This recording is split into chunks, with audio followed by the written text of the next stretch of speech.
পদ যার ধন সম্পদ শুধু সে জানে ভক্তির সে জানে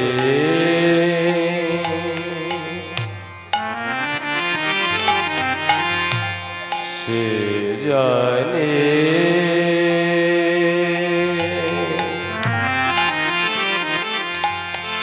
ভক্তি রস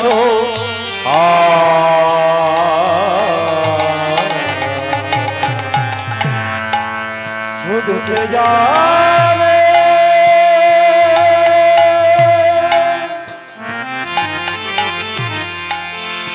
ভক্তি রস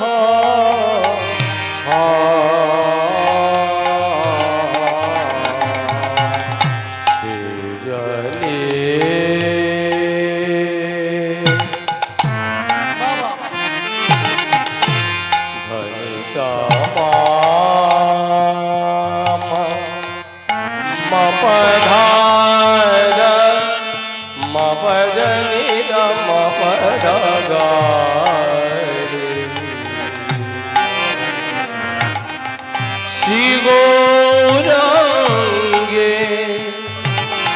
দুটি পদ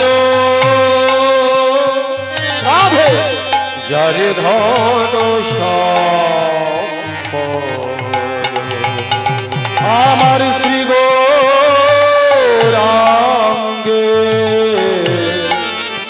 দুটি পদ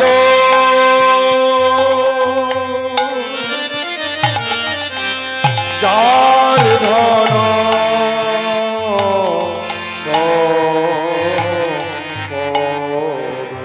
শুধু সে জানে শুধু সেই জানে শুধু সেই জানে মাদানিদা শুধু সে জানে মাদানিদা সানিদা মাপাগা মাপাগা রে গো শিবরাঙ্গে দুটি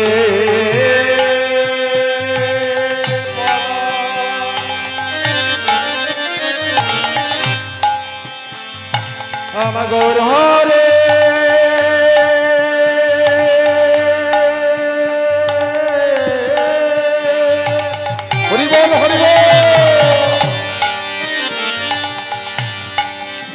ও দুটি রাঙা রাঙা রাঙা পদ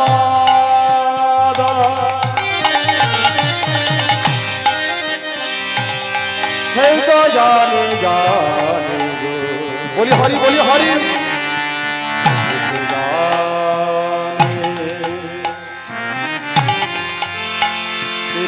রস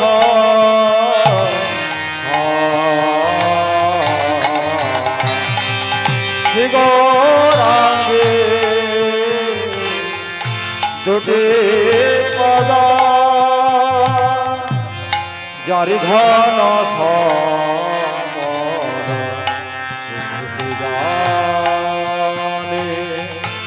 ভগতির কেবল তারাই তো জানে গো তারাই তো জানে গো তারাই তো জানে তারাই তো জানে গো গৌর ছাড়াই আর জানে না তারাই তো জানে ও গৌর ছাড়াই আর জানে না তারাই তো জানে গো যারা গৌর ছাড়াই আর জানে না তারাই তো জানে আমার গৌর ছাড়াই আর জানে না তারাই তো জানে গো আর বলিতে গৌর বলে তারাই তো জানে গো আনে বলিতে গৌর বলে তারাই তো জানে গো আনে বলিতে গৌর বলে তারাই তো জানে গৌর বলে আন বলিতে গৌর বলে বলি আন বলিতে গৌর বলে তারাই তো জানে গো তারাই তো জানে ভগতের কথা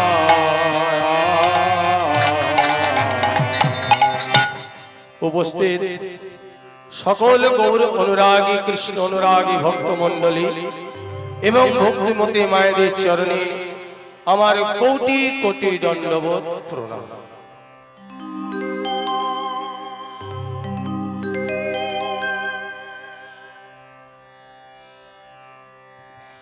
সকলে ভালো আছেন তো? অনেকদিন পর দেখা হলো। সকলকে শুভ নববর্ষের প্রীতি শুভেচ্ছা ভালোবাসা জানিয়ে সাধুগুরু বৈষ্ণবের চরণের ধুলি মাথায় নিয়ে আজকের হরিবাস। আচ্ছা বাবা, বাইরে কথাগুলো শোনা যাচ্ছে পরিষ্কার? আপনাদের শোনা যাচ্ছে পরিষ্কার? মা এই দিকটা শোনা যাচ্ছে? ঠিক আছে। রাধে রাধে। এতক্ষণ আমরা ছিলাম একটা কীর্তনের তাল গানে। এইবার দেখা যাক পদাবলিতে কি বলা হচ্ছে। পদাবলিতে বলা হলো, শ্রী গৌরাঙ্গের দুটি পদ, যার ধন সম্পদ, শুধু সে জানে ভকতি রস। তাহলে আমাদের ধন সম্পত্তি বলতে আমরা কি বুঝি মা? আমাদের ধন সম্পত্তি বলতে আমরা বুঝি কার বাড়িতে নগদ কত টাকা আছে, কার কত ভরি সোনার গহনা আছে, কার কটা ভালো ভালো বাড়ি আছে, কার কটা দামি দামি গাড়ি আছে, কার কত ভালো ভালো শাড়ি আছে। এইগুলো হলো আমাদের ধন এবং সম্পত্তি। কিন্তু পদাবলিতে বলছে, যদি কোনো ভাগ্যবান জীব আমার শ্রী গৌরাঙ্গের দুটি চরণকে ধন সম্পত্তি বলে ভেবে নিতে পারেন, তিনি বুঝবেন গৌর প্রেমের রসের স্বাদ। তাহলে গৌর হরি দুটো চরণকে ধন সম্পত্তি বলে ভাবতে বলছে। কে গৌরাঙ্গ সুন্দর? তার পরিচয়টা কি? গৌর হরি কে? দেখবেন আমরা বলে থাকি গৌরাঙ্গ কে না রাধারানী এবং শ্রীকৃষ্ণ দুটো দেহ মিলে মিশে নদিয়ায় গৌর হয়ে এসেছে, তাই তো? এটাই আমরা বলি। আমরা বলি না যে কৃষ্ণ এবং রাধারানী দুটো দেহ মিলে নদিয়ায় গৌর হয়েছে। আচ্ছা আমার কৃষ্ণ কেন গৌর হলো? কৃষ্ণ তো গোলকে সুখে ছিল, আনন্দ ছিল, হঠাৎ কৃষ্ণ গৌর হয়ে নিচে নেমে আসতো গেল কেন? এই তত্ত্বটা প্রথমে জেনে নিই, কৃষ্ণ কেন গৌর হয়েছে।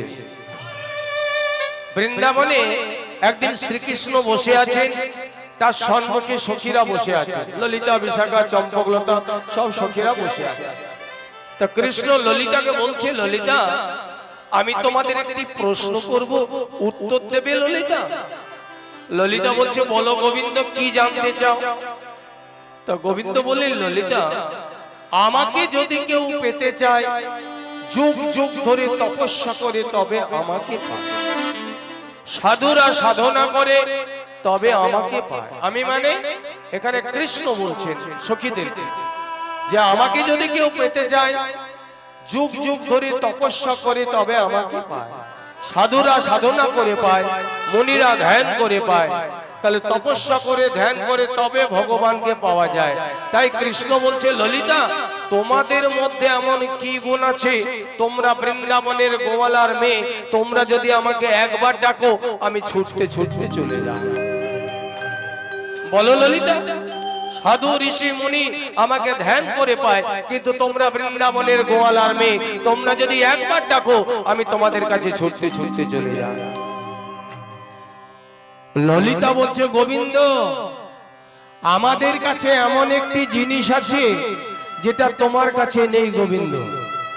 ওইটা যদি তোমার কাছে থাকতো গোবিন্দ, তুমি ছুটতে ছুটতে আসতে না। ওইটা আছে শুধু বৃন্দাবনের গোয়ালার মেয়েদের কাছে।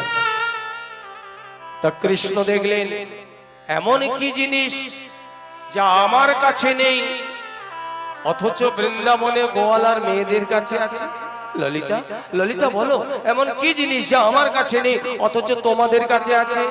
ললিতা বলছে, হ্যাঁ গোবিন্দ, তুমি ভগবান হতে পারো, তুমি বিশ্বকে সৃষ্টি করতে পারো, তুমি আশীর্বাদ দিতে পারো, ধ্বংস করতে পারো, কিন্তু ওই একটি জিনিস তোমার কাছে নেই গোবিন্দ, যেটা আছে শুধু এই বৃন্দাবনের গোয়ালার মেয়েদের কাছে। তামা ভগবানের কি নেই মা?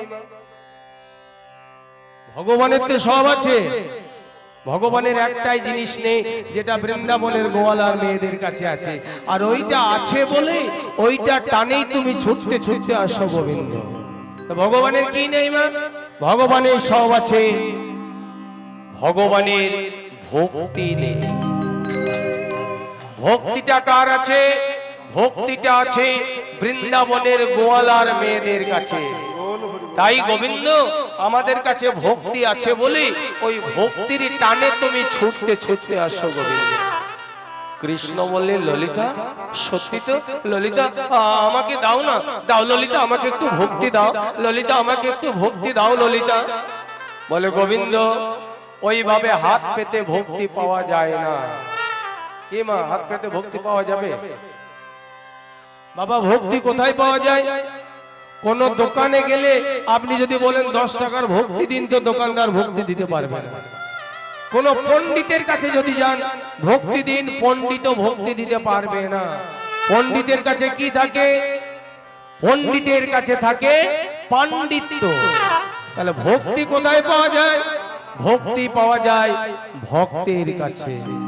ভক্তের নিজস্ব সম্পদ হলো ভক্তি। তাই হে গোবিন্দ, তুমি যদি ভক্তি পেতে চাও, সর্বপ্রথম তোমাকে ভগবানের আসনটা ছাড়তে হবে। যদি কোনোদিন ভগবানের আসনটা ছেড়ে উপর থেকে নিচে নেমে আসতে পারো, আর নিচে নেমে এসে কোনো ভক্তের চরণ ধুলিতে গোড়াগড়ি দিতে পারো, সেই দিন তুমি পাবে ভক্তি।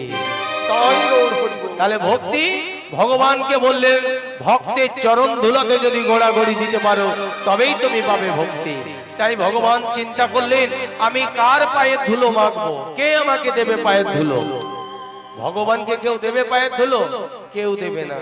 মনে মনে চিন্তা করলেন, একমাত্র রাধা রানী। যদি রাধা রানীর চরণের ধুলো আমি সর্বাঙ্গে মাখতে পারি, আমার মনোবাসনাটা পূর্ণ হবে, রাধা রানীরও কোনো অপরাধ হবে না। তাই গোবিন্দ আমার রাধার চরণ ধুলি সর্বাঙ্গে মাখলেন। আর যেই মাখলেন, এমন হলো পরিবর্তন। বৃন্দাবনে ছিল কালো,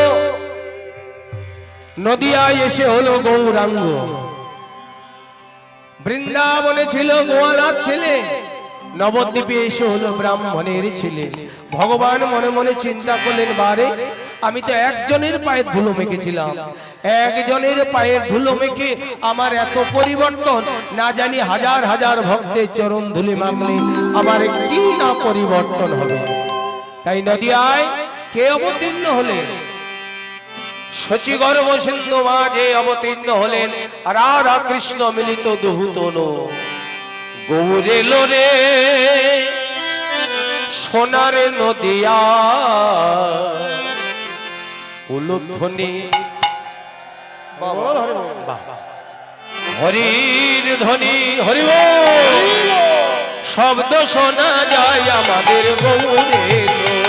ওই তো গৌরে লোরে সোনার নদিয়া, উলুধ্বনি হরিধ্বনি শব্দ শোনা যায় আমাদের গৌরে লোরে।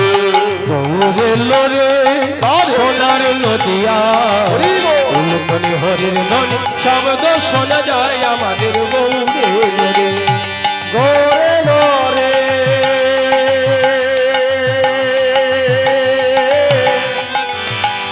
ওই না সোনা নদিয়া,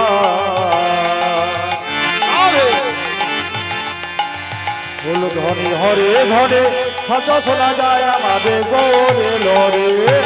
গৌরে লোরে সঙ্গে নিতাই এলো রে, ওই তো গৌরে লোরে সঙ্গে নিতাই এলো রে। গৌরে লোরে সঙ্গে নিতাই এলো রে, আমাদের গৌরে লোরে সঙ্গে নিতাই এলো রে। ওই তো গৌরে লোরে সঙ্গে নিতাই এলো রে।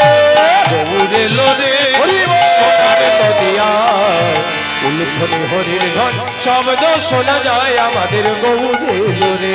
আমাদের গৌরে লোরে সোনা নদিয়া, উলুধ্বনি হরে ধরে শব্দ শোনা যায় আমাদের গৌরে লোরে। শান্তিপুর ডুবু ডুবু নদে ভেসে যায়, ওই শান্তিপুর ডুবু ডুবু নদে ভেসে যায়। শান্তিপুর ডুবু উলুধ্বনি উলুধ্বনি ভেসে যায়। ওই না শান্তিপুর ডুবু ডুবু নদে ভেসে যায়। ফুল ভাঙিয়া ঢেউ আসিয়া লাগলো ঘোড়ার গায়ে, ওই না ফুল ভাঙিয়া ঢেউ আসিয়া লাগলো ঘোড়ার গায়ে।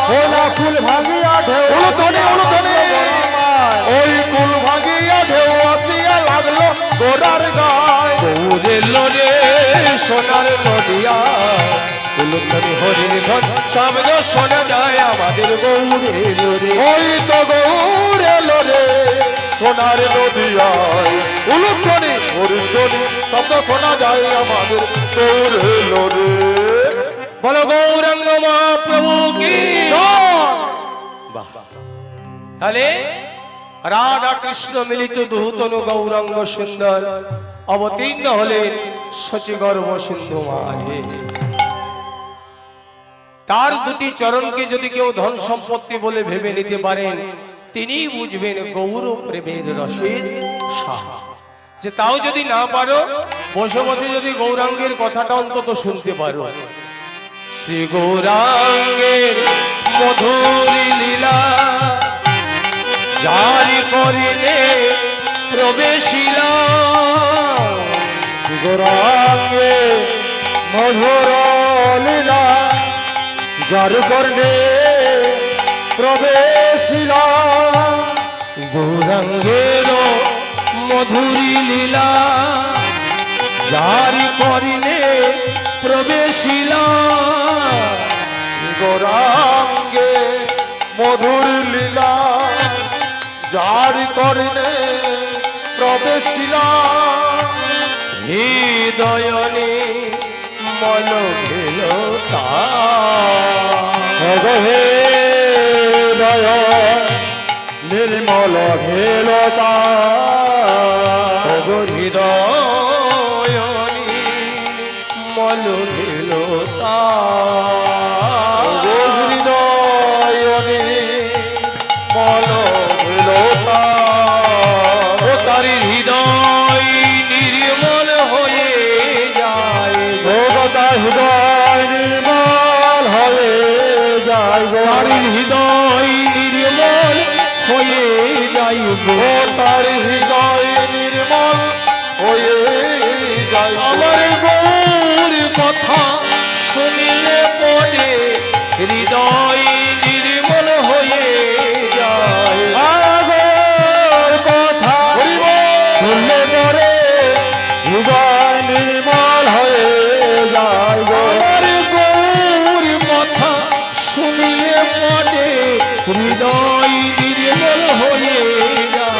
আমার গৌর কথা শুনলে পরে আমার নিরজনে বসে আমার গৌর কথা শুনলে পরে আমার হৃদয় পটে বসে আছে।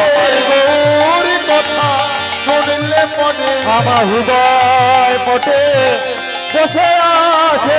গৌর কথা শুনলে পরে আমার হৃদয় পটে বসে আছে। গৌর কথা শুনলে পরে হৃদয় পটে বসে আছে। গৌর কথা শুনলে পরে আমার হৃদয় পটে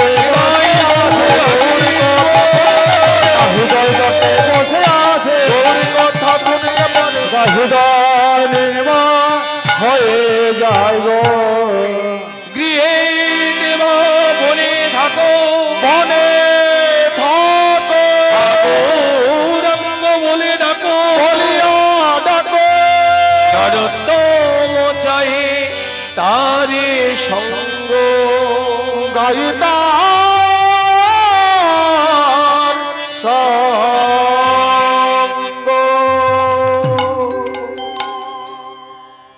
উপস্থিত সকল গৌর অনুরাগী কৃষ্ণ অনুরাগী ভক্তমণ্ডলী এবং ভক্তিমতী মায়েদের চরণে আবার কোটি কোটি দণ্ডবোধ প্রণাম।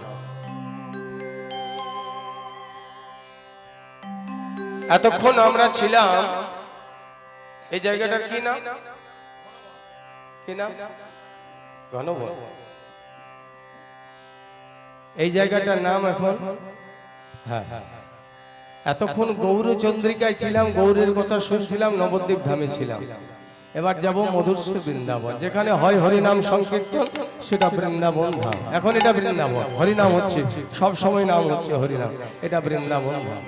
তো চলুন আমরা সবাই বৃন্দাবনে প্রবেশ করব।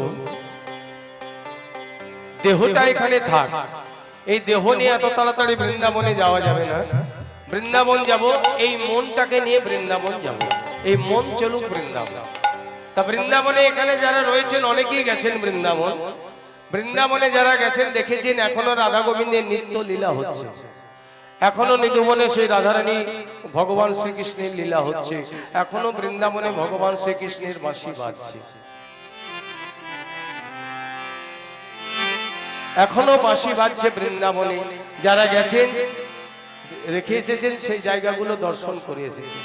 তা চলুন একটি সঙ্গীতের মধ্য দিয়ে, একটি গানের মধ্য দিয়ে আমরা মধুশ্রী বৃন্দাবনে প্রবেশ করব।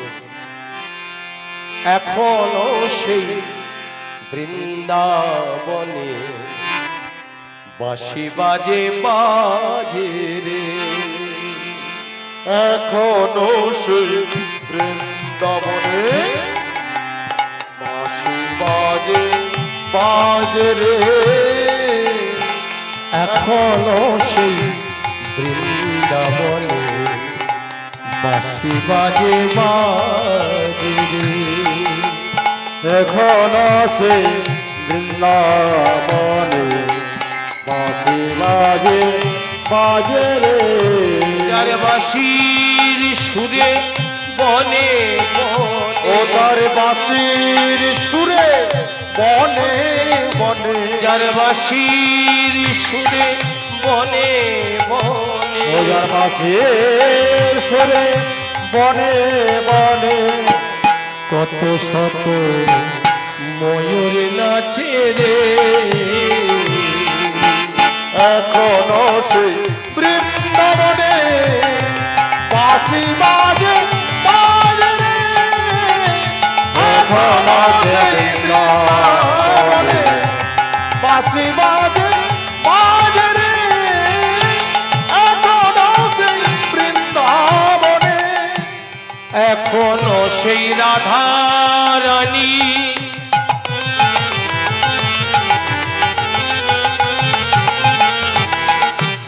বাঁশি শুনে পাগলিনী, এখনো সেই রাধা রানী,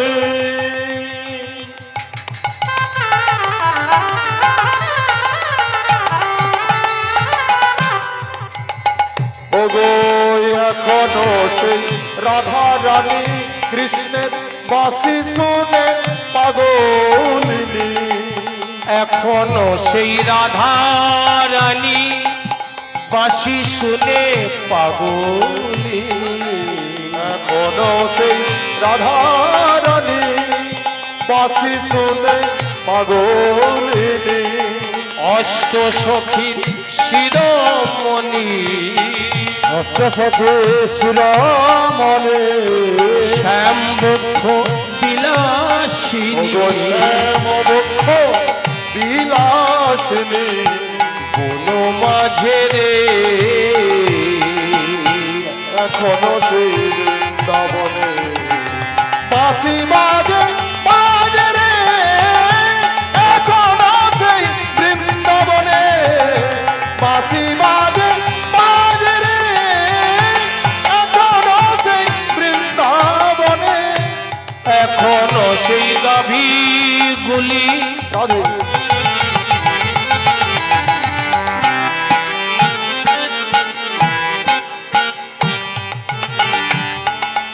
গোচরণে উড়াই ধুলি, এখনো সে যাবে ভুলে, গোচারণে উড়ায় ঝোলে, সখাসনে কলা পুলি, শোকাসনে কলা কলি, বন্ধু সনে কলা পুলি, বন্ধু সঙ্গে কলা কলে, বন মাঝে রে,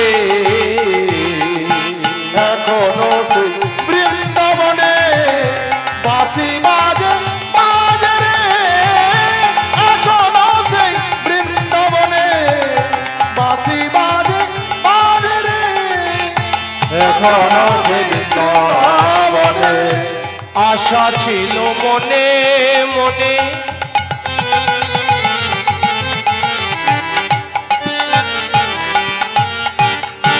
যাব মধুর বৃন্দাবনে, আশা ছিল মনে মনে যাব মধুর বৃন্দাবনে, আশা ছিল মনে মনে যাব মধুর বৃন্দাবনে, আশা ছিল মনে মনে যাব মধুর বৃন্দাবনে। এই গানটিকে লিখলেন, এত সুন্দর একটি গান, বৃন্দাবনে যাবার আশা ছিল মনে মনে। গানটি লিখলেন কে? ভবা পাগলা। ভবা পাগলার এই গান। তিনি বললেন যে আমার মনে আশা ছিল, তিনি মাতৃ সাধক ছিলেন, আমার মনে আশা ছিল বৃন্দাবনে যাব, কিন্তু বৃন্দাবন যাওয়া হলো না। আশা ছিল মনে মনে যাব মধুর বৃন্দাবনে, আমার আশা ছিল মনে মনে যাব মধুর বৃন্দাবনে। ভবা পাগলা রই বাঁধনে, ভবা পাগলা রইবা ধনে, ভবা পাগলা রই বাঁধনে, ভবা পাগলা রইবা ধনে। মায়ের সাধনে এখনো সে বৃন্দাবনে বাঁশি বাজে বাজে রে, এখনো সেই বৃন্দাবনে বাঁশি বাজে বাজে রে, এখনো সেই বৃন্দাবনে। বলো বৃন্দাবন ধাম কি, বাঁকে বিহারী লাল কি। এত ভক্তের সমাগম হয়েছে, জয়ের ধ্বনিটা কিন্তু তেমন হচ্ছে না। আচ্ছা আপনারাই বলুন, জয়ের ধ্বনিটা হলো কি? অনেকে মনে মনে বলছে মূল জ্ঞান জয়ের ধ্বনি দিতে বলবে, জানবো কি করে? আচ্ছা আরেকবার হোক, বলো বৃন্দাবন ধাম কি। বেড়ে গেল, শ্রোতা বেড়ে গেল নাকি? আগের থেকে শ্রোতা বেড়ে গেল? শ্রোতা বাড়েনি, জয়ের ধ্বনি বেড়ে গেল। আগে শ্রোতা, এখনকার শ্রোতা একই আছে, কিন্তু জয়ের ধ্বনিটা বাড়লো, আরো বাড়বে। বলো বৃন্দাবন ধাম কি। দেখুন প্রথমে দু চারজন দিলেন, তারপর একটু বাড়লো, তারপর আরো বাড়লো। এইটা কেন হচ্ছে? প্রথমে কয়েকজন দিলেন, তারপর মনে করুন কারো নতুন বিয়ে হয়েছে, এই গ্রামে হয়তো কারো নতুন বিয়ে হয়েছে, যে স্বামী স্ত্রী দুজনে মনে করুন বাজারে, মেজিয়া বাজারে ঘুরতে গেছে। বাজারে ঘুরতে গিয়ে দুজনে ঠেলাতে দাঁড়িয়ে দাঁড়িয়ে খাবার খাচ্ছে, ঠেলায় দাঁড়িয়ে দাঁড়িয়ে দুজনে খাবার খাচ্ছে। হঠাৎ একটা ভিখারি ছেলে এসে, বাবু আমায় ভিক্ষা দিন, বাবু আমায় ভিক্ষা দিন। ভিক্ষা চাইছে একটা ভিখারি ছেলে। তো ছেলেটার তো ভিক্ষা দেওয়ার ইচ্ছা নেই, কিন্তু আজকে ভিক্ষা দিতে হবে। কেন? পাশে নতুন গিন্নি আছে, প্রেস্টিজের ব্যাপার, প্রেস্টিজে ভিক্ষা দিতে হবে, তাই মানে ভিক্ষা দেবে। ভিখারি ছেলে হাত পেতে আসে, আর বাবু ভিক্ষা দেবে, কি করেছে? পকেটে হাত ঢুকিয়েছে ভিক্ষা দেবো বলে। ভিখারি ছেলে হাত পেতে দাঁড়িয়ে আছে কিনা ভিক্ষা দেবে, তা বাবু যে পকেটে হাতটা ঢুকিয়েছে, ও হাত কিন্তু বের হতে অনেক দেরি হচ্ছে। হাত ঢুকিয়েছে, বের হতে দেরি হচ্ছে। কেন বলুন তো, কেন দেরি হচ্ছে? পকেটের ভেতরে তখন বাছাবাছি চলছে, কোনটা ছোট সেইটা দেব। ভগবান সব জানেন। উনি বলছেন, কি রে জমিয়ে রাখবি? তোকে আমি জমিয়ে রাখার জন্য দিইনি, তোকে যেটা দিয়েছি খরচা করার জন্য দিয়েছি। তাই ভগবান আমাদের দুটো হাত দিয়েছেন, হাতের কাজও দিয়েছে। হাত যেমন দিয়েছেন, হাতের কাজও দিয়েছেন। এখন হাতগুলোকে যদি কাজে না লাগায়, তাহলে ভগবান তো ভাবতে পারে এর হাতের কোনো প্রয়োজন নেই, পরের জন্মে চারটে পা করে জন্ম দিয়ে দিতে পারে। নিতাই গৌর হরি বল। যাদের হাত আছে হাত তুলে সবাই বলুন, বলো বৃন্দাবন ধাম কি, বাঁকে বিহারী লাল কি, রাধা রানী কি, গ্রামবাসী কি, ভক্ত কর্মী বৃন্দ কি, আপন আপন গুরু মহারাজ কি। মধুশ্রী বৃন্দাবন, বৃন্দাবনের আকাশ বাতাস কীট পতঙ্গ সবই মধুর। মধুর এই বৃন্দাবনে আমরা যে লীলাটি আস্বাদন করব, শ্রীকৃষ্ণের একটি বাল্য লীলা।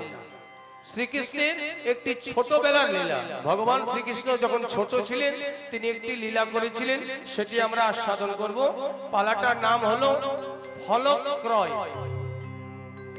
বা ফল বিক্রয়িনী। ফলক্রয় মানে কৃষ্ণ একজন দুঃখিনীর মায়ের কাছ থেকে ফল কিনে তাকে উদ্ধার করবে। নামটা বোঝা গেছে? ফলক্রয়। কৃষ্ণ একটা দুঃখিনীর মায়ের কাছ থেকে ফল কিনবেন, ফল কিনে মাকে উদ্ধার করবেন। কৃষ্ণ এটা ছোটবেলার লীলা, একটু নতুনত্ব ধরনের, খুব ভালো লাগবে। একটু মন দিয়ে আস্বাদন করুন, আপনাদের জন্য মায়েদের তো খুবই ভালো লাগবে পালাটা। শ্রীকৃষ্ণ একটি মাকে উদ্ধার করছে ফল কিনে। তা মনে রাখবেন মায়েরা, জন্ম জন্মান্তরের সুকৃতি যদি না থাকে তাহলে সারা জীবন ঝুড়ি খালি থেকে যাবে, ঝুড়ি আর ভর্তি হবে না। সুকৃতি যদি জীবনে না থাকে, কেমন? এই যে আপনারা হরিনামের আসরে বসে আছেন মা, এটা এই জন্মের ফল নয়, এটা বহু জন্মের সুকৃতির ফল। আগের জন্মের আপনাদের সুকৃতি ছিল, তাই আপনাদেরকে হরিনামের বাসরে টেনে এনেছে। অনেকেই তো আছে, কই সবাই তো কীর্তনের আসরে আসে না। তার মানে কি এটা আপনাদের আগের জন্ম থেকে ছিল, এই জন্মে এসেই চালু হয়ে গেছে, একবারে হরিনামের বাসরে আপনাদেরকে টেনে এনেছে। তাই এটা এই জন্মের ফল নয়, বহু জন্মে সুকৃতির ফল। একজন দুঃখিনী মা, এক মা, তিনি ফল বিক্রি করছে। মাথায় ঝুড়ি নিয়ে ফল নিয়েছে, এক ঝুড়ি ফল নিয়ে পাড়ায় পাড়ায় গিয়ে, গ্রামে গ্রামে গিয়ে ফল বিক্রি করছে। করে না? এই গ্রামে আসে না অনেক ফেরিওয়ালারা আসে না, মাথায় নিয়ে ঝুড়ি আসে তো মা বিক্রি করতে। তেমনই এক দুঃখিনী মা মাথায় ফল নিয়েছে, আর গ্রামে গ্রামে রাস্তায় রাস্তায় গিয়ে ফল নেবে গো, কেউ ফল নেবে? আমার ঝুড়িতে ফল আছে, ভালো ভালো ফল আছে, কেউ ফল নেবে? আপনারা নেবেন? আপনারা কেউ ফল নেবে? বলুন না, কেউ ফল নেবে গো, বলো কে ফল নেবে গো, ফল নেবে গো, বলো কে ফল নেবে গো, কেউ ফল নেবে গো, বলো কে ফল নেবে গো, ফল নেবে গো, বলো কে ফল নেবে গো। কেউ নেবেন না? ও দাম জানতে চাইছে? দাম কত? দাম জানতে চাইছে? শুনুন, বেশি দাম নয়, বড় সস্তা দামে বিকাইব, সস্তা দামে বিকাইব, সস্তা দামে বিকাইব, সস্তা দামে বিকাইব, ফল নেবে গো, কেউ ফল নেবে গো, বলো কে ফল নেবে গো, তোমরা কেউ ফল নেবে গো, বলো কে ফল নেবে গো। বেশি দাম নয়, সস্তায় দিয়ে দেবো, আমার ঝুড়িতে ফল আছে, সস্তায় দিয়ে দেবো, নেন না, কিনুন। আপনাদের যদি দেখে কারো দয়া মায়া হয় যে একজন দুঃখিনী মা মাথায় করে ফল বিক্রি করছে, আমাকে দেখে কি আপনাদের কারো মায়া হচ্ছে না? আমাকে দেখে কি কারো মায়া লাগছে? কিনুন না, ফল কিনুন, আমার কাছে ফল কিনে আপনারা খাবেন, ভোগ লাগাবেন, কিনুন, বেশি দাম নেব না। ফল নেবে গো, বলো কে ফল নেবে গো, বলো কে ফল নেবে গো, বলো কে ফল নেবে গো, ফল নেবে গো, বলো কে ফল নেবে গো, তোমরা ফল নেবে গো, বলো কে ফল নেবে গো। বড় সস্তা দামে বিকাইব, সস্তা দামে বিকাইব, বড় সস্তা দামে বিকাইব, সস্তা দামে বিকাইব, ফল নেবে গো, ফল নেবে গো, তোমরা কেউ ফল নেবে গো, তোমরা ফল নেবে গো, বলো কে ফল নেবে গো। কেউ নেবেন না? আপনাদের কি আমাকে দেখে কারো মায়া হচ্ছে না? একটা মেয়ে মানুষ সারাদিন পাড়ায় পাড়ায় গিয়ে ফল বিক্রি করছি, কিনুন। আচ্ছা, কারা কারা ফল কিনবেন আমার কাছে একটু হাত তুলুন না, তুলুন। কেউ কিনবেন না? আমাকে আপনি কিনবেন, আর আপনারা? আপনিও কিনবেন, আপনি আর আপনারা কিনবেন না? এদিকে সবাই কিনবেন, আপনারা সকলে কিনবেন। আর আপনারা কারা কারা ফল কিনবেন? সবাই এই দিকটায় আপনারাও কিনবেন আর আপনারা কিনবেন। তা আপনারা যে এতজন হাত তুলেছেন ফল কিনবো বলে, এতজন যদি ফল কিনে, আমার ঝুড়িতে তো এত ফলই নেই। এতজন ফল কিনবেন, আসলে আমার ঝুড়িতে এত ফলই নেই যে আপনাদেরকে ফল দেব। আসলে আপনারা বুঝতে পারেননি কি ফল বিক্রি হচ্ছে। যদি বুঝতে পারতেন কেউ হাত তুলতেন না। আপনারা বুঝতে পারেননি কি ফল বিক্রি হচ্ছে। আরে সংসারে তো দু রকমেরই ফল, সংসারে তো দুই রকমেরই ফল। কি? এক পুণ্যের ফল আর একটা পাপের ফল। পাপের ফল বিক্রি হলে কেউ কিনবেন কি মায়েরা? কেউ পাপের ফল নেবেন? কেউ নেবেন? আপনারা নেবেন? আপনারা পাপের ফল ফ্রিতে দিলেও কেউ নেবে না। কি নেবেন পাপের ফল কেউ? তাহলে আপনারা বুঝতে পারেননি কি ফল বিক্রি হচ্ছে, তাই সবাই হাত তুলেছে। আসলে পাপের ফল কেউ নেবে না, ফ্রিতে দিলেও কেউ নেবে না। এই সংসারে পাপের ফল যে পাপ করে তাকেই সেই ফলটা ভোগ করতে হয়, তাই তো? কেউ নেবে না। তা পাপের ফল কেউ নেবে না, সংসারের কেউ নেবে? মা বাবা ভাই বন্ধু কেউ নেবে না। এই সংসারেও কেউ পাপের ফল নেবে না। একদিন রত্নাকরের নাম শুনেছেন? দস্যু রত্নাকর নাম শুনেছিলেন? আপনারা রত্নাকরের নাম শুনেছিলেন? রত্নাকর এত দস্যু ছিল, আর রাস্তা দিয়ে কেউ পেরিয়ে গেলে তার কাছ থেকে যা কিছু আছে সব কেড়ে নিয়ে তাকে মৃত্যু মানে মেরে দিত। একবার মেরে দিত, তাকে ছাড়তো না। এত দস্যু ছিল রত্নাকর। এই রত্নাকরকে কৃপা করবে বলে একদিন নারদ মুনি তিনি চিন্তা করলেন, যা রত্নাকর এত পাপ করছে, যাই রত্নাকরকে একটু কৃপা করে আসে। এইবার নারদ মুনি সেদিন সেই পথ দিয়ে পেরিয়ে যাচ্ছে, যে পথে রত্নাকর আছে। নারদ মুনি যখন সেই পথ দিয়ে পেরিয়ে যাচ্ছে, এইবার নারদকে দেখে রত্নাকর নারদ মুনিকে ধরেছে। আর যেই নারদকে ধরেছে, নারদ বলছে, ওরে বাবা কে রে, কে তুই, আমাকে ধরেছিস কেন? আপনি কি জানেন না? আপনি কি জানেন না এই রাস্তা দিয়ে কেউ যায় না, এটা আমার রাস্তা, আমি রত্নাকর। বাবা রে, তুই রত্ন, কি করবি বাবা? যা কিছু আছে সব ছেড়ে দাও, দাও যা আছে ছেড়ে দাও, ছাড়ো যা আছে ছাড়ো, সব ছেড়ে দাও। নারদ বলছে, বাবা ছেড়ে দেবো মানে যা আছে সব দিয়ে দাও। বলে, সব যদি দিয়ে দিই তুই আমাকে ছেড়ে দিবি বাবা? আমি যদি সব দিয়ে দিই আমাকে ছেড়ে দিবি? বলে, শোনো, যা আছে সব দিতে হবে, প্রাণটাও দিতে হবে। ওরে বাবা, আমাকে মারবি? আমাকে মারবি? বলে, হ্যাঁ, এই পথ দিয়ে যদি কোনো বৈষ্ণব পেরিয়ে যায় আমি তাকেও ছাড়ি না, তার টিকি কেটে দিই, এমনকি গোলা পর্যন্ত কেটে দিই। রত্নাকরকে কৃপা করব বলে এসেছে নারদ। নারদ বলছে, রত্না তুই কি করছিস বাবা? তুই আমাকে মারবি? বাবা ছেড়ে দে, ছেড়ে দে বাবা, আমি জানি না বাবা। ওরে আমি জানি না, আমি আসতাম না বাবা, আমি জানলে এই পথ দিয়ে আসতাম না। রত্না বলছে, আপনি কি জানেন না? বলে, জানলে কি আর আসতাম রে বাবা? একবার চান্স দে, একবার চান্স দে রত্না, আমায় ছেড়ে দে বাবা, আর কোনোদিন আসবো না, আমায় ছেড়ে দে। বলে, না না না না, কোনো চান্স নেই, কোনো ছাড়া হবে না, যা আছে সব দিয়ে দিন, শেষে প্রাণটাও দিয়ে দিন। এইবার নারদ মুনি বলছে, আরে বাবা, তুই যে এত পাপ করছিস, এত অন্যায় করছিস। বলে, পাপ? পাপ মানে অন্যায়? পাপ করলে কি হয় ঠাকুর? আরে পাপ করলে ব্যাধি হয়, পাপ করলে রোগ হয়, পাপ করলে মৃত্যু পর্যন্ত হয়। তুই যে এত পাপ করছিস বাবা, তোর কি হবে জানিস?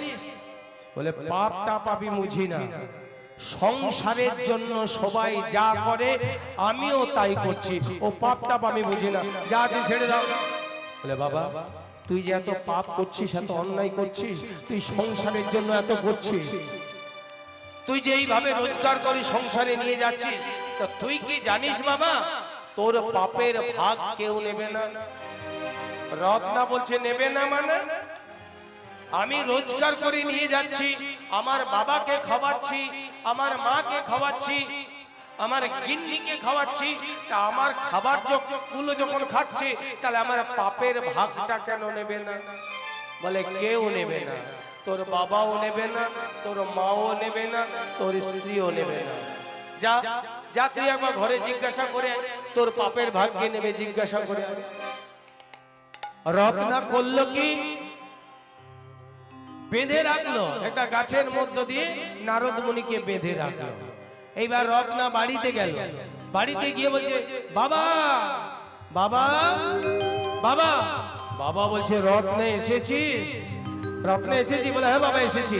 আচ্ছা বাবা রত্না তুই আমাকে কিছু বলবি? আচ্ছা বাবা আমি যেই রোজগার করছি, এত পাপ করছি, এত অন্যায় করছি, মানুষকে মারছি, আমি রোজগার করে নিয়ে আসছি, আমি যে তোমাকে খাওয়াচ্ছি, তুমি আমার পাপের ভাগ নেবে তো বাবা? রত্নার বাবা কি বলছে দেখুন, রত্না তুই আমাকে দুটি খেতে দিচ্ছিস, তার জন্য পাপের ভাগ দিবি রে রত্না? ওরে তুই যখন ছোট ছিলি আমি যে কিভাবে রোজগার করে এনেছি, কিভাবে রোজগার করে তোকে খাইয়েছি, কই তোদেরকে তো কোনোদিন পাপের ভাগ দিইনি। তুই আজ বড় হয়েছিস, তুই আমাকে দুমুঠো খেতে দিচ্ছিস কিনা পাপের ভাগ দিবি রত্না? কি বাবা, সন্তানের দায়িত্ব হচ্ছে মা বাবাকে সেবা দেওয়া। সন্তান বড় হলে সন্তানের দায়িত্ব হচ্ছে মা বাবাকে সেবা দেওয়া। রত্না আমি তোকে কোনোদিন পাপের ভাগ দিইনি, তোকে কিভাবে খাইয়েছি আর তুই আমাকে খেতে দিচ্ছিস? ওরে আমাদের এখন বয়স হয়েছে, তুই উপযুক্ত হয়েছিস, ছেলে উপযুক্ত হলে তার দায়িত্ব হচ্ছে তার মা বাবাকে সেবা দেওয়া। তুই দুটি খেতে দিচ্ছিস বলে পাপ দিবি রে রত্না? ও বাবা তার মানে তুমি পাপ নেবে না? কি নেবে বাবা? তার মানে তুমি পাপ নেবে না? বলে নেব না, পাপ নেব না। তা আগেই বলতে পারতে, আগে বলতে পারতে নেবে না, কাজ ছেড়ে দিতাম। আগে কি রে রত্না, শুরু থেকে বলার চেষ্টা করেছি তুই শুনিস, তোকে আমি শুরু থেকে বলার চেষ্টা করেছি তুই শুনিসনি। অজ্ঞানতা যাকে জ্ঞানকে ঢেকে রাখে সে কিছু দেখতে পাই না রত্না। তোকে বারবার বলেছিলাম তুই এই কাজ করিস না, তুই শুনিস। ঠিক আছে তুমি নেবে না, আমার বাবা পাপ নেবে না, ঠিক আছে মায়ের কাছে যাই, দেখি মা নেয় কিনা। মা এই যে আমার গর্ভধারিণী মা। মা বলছে রত্না তুই বাবা সংসারে চাল ডাল এনেছিস? দাঁড়াও মা, চাল ডাল পরে হবে, আগে বলো তো মা। বলে কি রে মা, আমি যে এত পাপ করছি, আমি সংসারের জন্য তো অন্যায় করে রোজগার করে আনছি, আমি এত মানুষকে মারছি, তা আমার পাপের ভাগ তুমি নেবে তো মা? মা বলছে রত্না তুই আমাকে দুমুঠো খেতে দিচ্ছিস বলে পাপ দিবি রে রত্না? তোর বাবা আমাকে কোনোদিন এই কথা বলেনি। তোর বাবা যে কি কষ্ট করে রোজগার করে এনে আমাকে খাইয়েছে, কোনোদিন পাপ নিতে বলেনি। আর তুই আমার ছেলে হয়ে তুই আমাকে পাপ দিবি রে রত্না? তোর বাবা আমাকে যখন বিয়ে করে এনেছিল আমার সব দায়িত্ব তোর বাবা নিয়েছে, কই কোনোদিন তো বলেনি আমাকে পাপের ভাগ দিবি। তুই বড় হয়েছিস, তোর দায়িত্ব হলো মাকে খেতে দেওয়া, তুই দুটি খেতে দিবি দুবেলা, তার জন্য তুই আমাকে পাপ দিবি রে রত্না? তার মানে মাও পাপ নেবে? কি মা নেবেন পাপ? তার মানে আমার মাও নেবে না, বাবাও নেবে না, মাও নেবে না। ঠিক আছে বাবা নাই মানে মা নাই বানিল, একজন তো নেবে। যাকে সাত পাকে বেঁধে এনেছি সে তো পাপের ভাগ নেবে, তার কাছে যায়। গিন্নি, ও গিন্নি, ও গিন্নি, এই যে বসে বসে মুখটা ঘষে ঘষে একদম চক চক চক চক চক। মুখ ঘষে ঘষে তো চকচক করছে, আর আমার মুখে যে কালি পড়ে গেল সেদিকে লক্ষ্য রেখেছো? আরে কি হলো স্বামী? শোনো গিন্নি, আমি যে এত পাপ করছি, এত রোজগার করে আনছি, এত অন্যায় করছি, তোমাকে খেতে দিচ্ছি, তুমি পাপের ভাগটা নেবে তো? স্বামী এ কি বলছো স্বামী? তুমি আমাকে খেতে দিচ্ছ, পাপ দেবে? পাপ নেবে না? বলে ও স্বামী, আমি তোমাকে বিয়ে করেছি, আমার সব দায়িত্ব তুমি নিয়ে নিয়েছো, তুমি তো কোনোদিন দুটো ভালো মন্দ খেতেও দিলে না, শেষে পাপ খাওয়াবে গো। তার মানে তুমিও নেবে না? বুঝতে পেরেছি, এই সংসারে সবাই ফ্রিতে খাচ্ছে, সবাই ফ্রিতে খাচ্ছে, কেউ পাপের ভাগ নেবে না। আমি চললাম, আমি চললাম। স্বামী, স্বামী কোথায় যাচ্ছ? আমি জাহান্নামে চললাম। এর আগে জানলে আমি আগেই চলে যেতাম। এইবার রত্না ছুটতে ছুটতে গেল কোথায়? যেখানে গাছের মধ্যে নারদ মুনিকে বেঁধে রেখেছে। এবার রত্না এসে নারদ মুনিকে বেঁধে রেখেছিল, সে বাঁধনটা খুলছে, খুলে দিচ্ছে। নারদ বলছে, হ্যাঁ রে বাবা, তাহলে তুই যে বলছিলি আমাকে কাটবি, তো কোথা থেকে কাটবি বাবা? পা থেকে কাটবি না মাথা থেকে কাটবি? রত্না বলছে, মনে আমি আর শুরু করব না, আমি শুরু করব না, বরং আপনি শুরু করুন। বলে কি? বলে এর আগে অনেক মানুষকে ধরেছি, অনেক মানুষকে মেরেছি, কেউ এত ভালো ভালো কথা বলেনি। আপনি যা বললেন, আমি গিয়েছিলাম সংসারে, আমার পাপ আমার বাবা নেবে না, আমার মাও নেবে না, এমনকি যাকে 7 পাকে বেঁধে এনেছিলাম সেও আমার পাপ নেবে না। বলুন বলুন মুনিবর, আপনি আরো ভালো ভালো কথা বলুন। নারদ মুনি বললেন, রত্না, এইটাই সংসারের নিয়ম, আর এটাই হচ্ছে সংসারের নিয়ম। পাপের ভাগ কেউ নেবে না, কর্ম যে করে ফল তাকেই ভোগ করতে হয়, এরই নাম হলো কর্ম ফল। যে ভালো কাজ করবে ভালো ফল পাবে, খারাপ কাজ করবে খারাপ কাজ পাবে, তার এরই নাম হলো কর্মফল। এটা আজকের নয়, এটা যুগ যুগ ধরে চলে আসছে। ওরে রত্না, এটা যুগ যুগ ধরে এই নিয়মই চলে আসছে, যে যেমন কর্ম করবে সে তেমনই ফল পাবে। তাহলে চিন্তা করুন, পাপের ফল কেউ নেবে না, ফ্রিতে দিলেও কেউ নেবে না, বাবাও নেবে না, মাও নেবে না, স্ত্রীও নেবে না। সেই ফল বিক্রয় নিয়ে মাথায় ঝুড়ি করে করে ফল বিক্রি করছে, একটাও ফল বিক্রি হচ্ছে না। এ পাড়া ও পাড়া ঘুরে ঘুরে শুধু ফল নিয়ে যাচ্ছে, কেউ ফল কিনছে না, সারাদিন হয়ে যাচ্ছে ফল বিক্রি হচ্ছে না। না যায় এই দিকটা একবার গিয়ে দেখি যদি কেউ ফল কিনে। ফলে নেবে গো, বলো কে ফল নেবে গো? তোমরা ফল নেবে গো, তোমরা কেউ ফল নেবে গো, কেউ ফল নেবে গো, বলো কেউ ফল নেবে গো? ফল নেবে গো, বলো কে ফল নেবে গো? বড় সস্তা দামে বিকাইব, সস্তা দামে বিকাইব, সস্তা দামে বিকাইব, সস্তা দামে বিকাইব, ফল নেবে গো। তোমরা কেউ ফল নেবে গো, তোমরা কেউ ফল নেবে গো, তোমরা ফল নেবে গো, বলো কে ফল নেবে গো?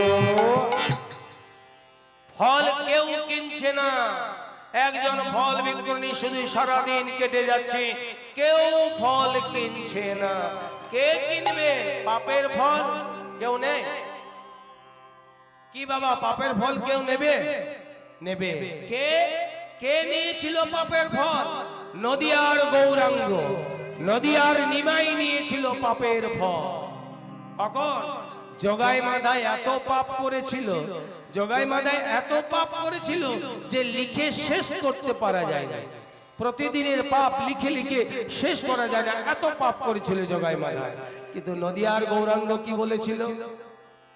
ওরে জগাই মাদাই, আজ থেকে তোরা প্রতিজ্ঞা কর আর কোনোদিন পাপ করবি না। আগের যত পাপ আমি সব নিয়ে নিলাম, আজ থেকে তোরা প্রতিজ্ঞা কর। সেদিন জগাই মাদাই বলেছিল, আর নয় রে বা, আর পাপ করব না, আর কাউকে মারবো না, আর কারো টিকি কাটবো না, আর কারোর কাছ থেকে কোনো অন্যায় করব না। বরং আমরা কি করব, আমরা মস্তক মুন্ডন করে, আমরা খোল করতাল নিয়ে, গলায় তুলসীর মালা পরে আমরাও হরি নাম করব। তাহলে পাপের ফল যদি কেউ নেয়, একমাত্র নিয়েছিল কে? নদিয়ার গৌরাঙ্গ জগাই মাদাইয়ের কাছ থেকে নিয়েছিল।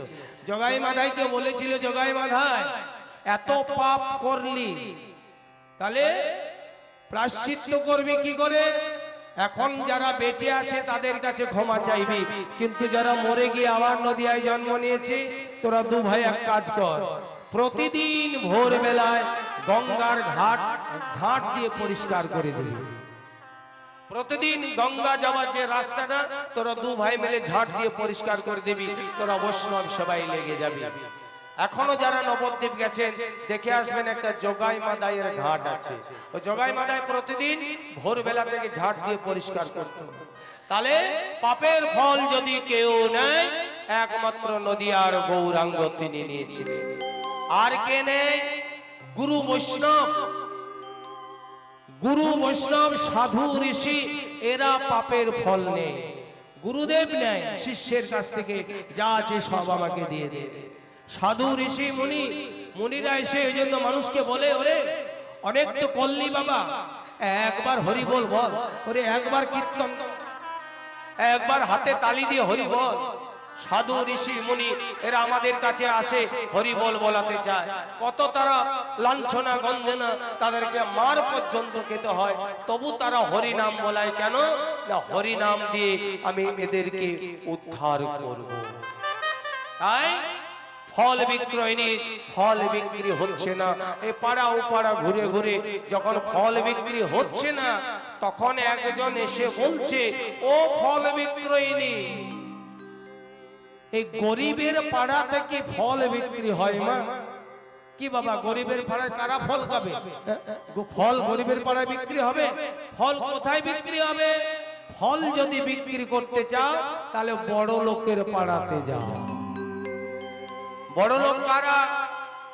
বড় লোকের পাড়ায় গিয়ে ফল বিক্রি করো। বড় লোক কারা? যাদের বড় বড় বাড়ি, যাদের টাকা পয়সা ধন সম্পত্তি আছে, তাদের বাড়িতে ওই পাড়ায় গিয়ে ফল বিক্রি করো, তাহলে ফল বিক্রি হলেও হতে পারে। তাই ফল বিক্রি না বলে ঠিকই তো, এ তো ঠিকই বলেছে, এ পাড়ায় গরিবের পাড়ায় ফল বিক্রি হবে না। তাহলে আমি যাই, আমি বরং বড় লোকের পাড়াতে যাই, ফল বিক্রি করতে যাব। তাই বড় লোকের পাড়া মানে রাজার পাড়া, নন্দ মহারাজ, কৃষ্ণের পিতা নন্দ মহারাজ যাই রাজার পাড়াতে যায়, ফল বিক্রি হলেও হতে পারে। ফল বিক্রয়নী এইবার কি করেছে? কৃষ্ণের পাড়ায় যাচ্ছে। আর কৃষ্ণের পাড়ায় যাচ্ছে, ফল বিক্রয়নীর কৃষ্ণের গান মনে এসে গেছে। সেই গান গাইতে গাইতে কৃষ্ণের পাড়ায় যাচ্ছে ফল বিক্রি করতে। রাধে কৃষ্ণ গোবিন্দ গোপাল বল, রাধা রমন হরি কৃষ্ণ কৃষ্ণ বল। কৃষ্ণ গোবিন্দ গোপাল বল, রাধা রমন হরি কৃষ্ণ কৃষ্ণ বল। রাধে কৃষ্ণ গোবিন্দ গোপাল বল, রাধা রমন হরি কৃষ্ণ কৃষ্ণ বল। রাধে কৃষ্ণ গোবিন্দ গোপাল বল, রাধা রমন হরি কৃষ্ণ কৃষ্ণ বল। গিরিধারী বল গোবর্ধন ধারী বল, গিরিধারী বল গোবর্ধন ধারী বল, গিরিধারী বল গোবর্ধন ধারী বল। ও গিরিধারী বল গোবর্ধন ধারী বল। মধুসূদন হরি কৃষ্ণ কৃষ্ণ বল, মধুসূদন হরি কৃষ্ণ কৃষ্ণ বল। মধুসূদন হরি কৃষ্ণ কৃষ্ণ বল, মধুসূদন হরি কৃষ্ণ কৃষ্ণ বল। জয় নন্দ লালা ব্রজের গোপাল, জয় নন্দ লালা ব্রজের গোপাল, জয় নন্দ লালা ব্রজের গোপাল জয় নন্দ লাল ব্রজের গোপাল মধুসূদন হরি কৃষ্ণ কৃষ্ণ মধুসূদন হরি কৃষ্ণ কৃষ্ণ কৃষ্ণ গোবিন্দ গোপাল রাধা রমন হরি কৃষ্ণ কৃষ্ণ রাধে কৃষ্ণ গোবিন্দ গোপাল রাধা রমন হরি কৃষ্ণ কৃষ্ণ বলো রাধা রমন কি রাধা রমন কি গিরিধারী লাল কি ফল বিক্রি হলো কি ফল বিক্রি হলো কি কি হয়েছে কি বাবা ফল বিক্রি হয়েছে হয়নি এইবার হবে কোথায় হবে এবার রাজার পাড়াতে এসেছে কৃষ্ণের পাড়ায় এসেছে